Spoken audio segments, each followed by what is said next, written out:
House Republicans are pressing ahead with an effort to ban diversity, equity, and inclusion policies in medical schools. The measure was introduced by North Carolina Representative Greg Murphy. Griff Jenkins explains why the legislation would eliminate all federal funding to institutions with those mandates. DEI is dangerous everywhere, but it's most dangerous in medical school.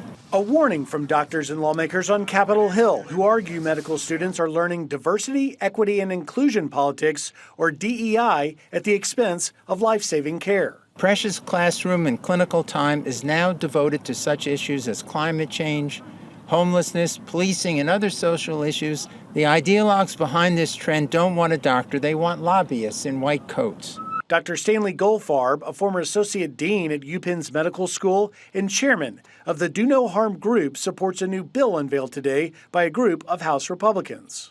Prescription pads and scalpels are now being weaponized. Lead sponsor of the bill and surgeon of nearly 35 years, Representative Greg Murphy, seeks to cut off all federal funding to medical schools and accrediting institutions with race-based mandates in DEI practices. In the past, students were admitted based upon merit, excellence, and aptitude.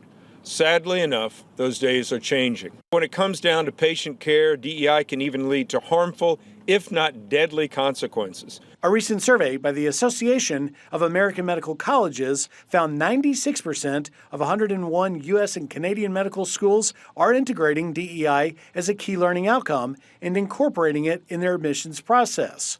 But Dr. Goldfarb says that denies what matters most to the patients. They don't want a level playing field. They want the best people caring for them.